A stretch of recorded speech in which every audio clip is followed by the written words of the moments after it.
I recently read your newsletter, and you talked about AI, and that's kind of the hot topic right now. And a lot of Bitcoiners are looking at AI, and they're like, Bitcoin is the perfect money for AI. It is the money for AI.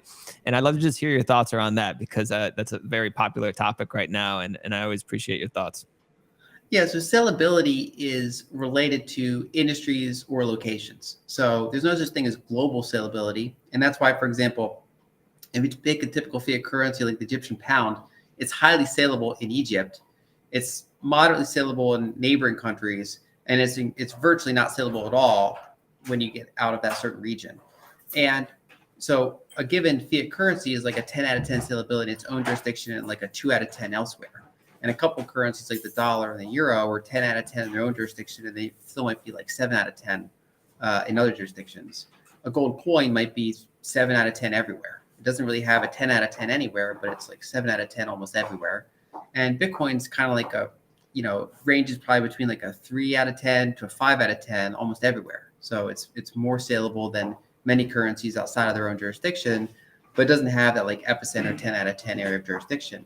But there could be certain industries where that can be different. And so one of the things we're seeing in the AI space is that AIs are getting sophisticated enough that they might want to do economic transactions. They might be given a task and realize that if they have an allowance to spend certain resources, they can decide what they should spend that allowance on in order to most efficiently or most cost effectively complete that task.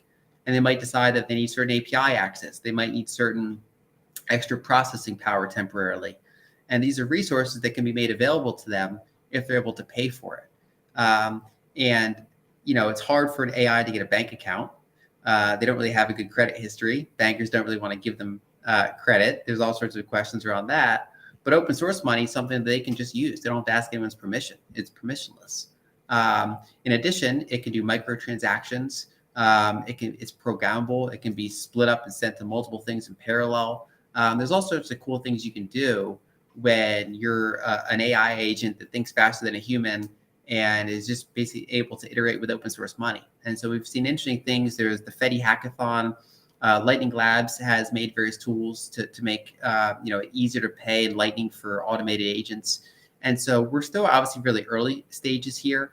But it's getting interesting. And one of the really tangible examples is that, you can use ChatGPT with a subscription.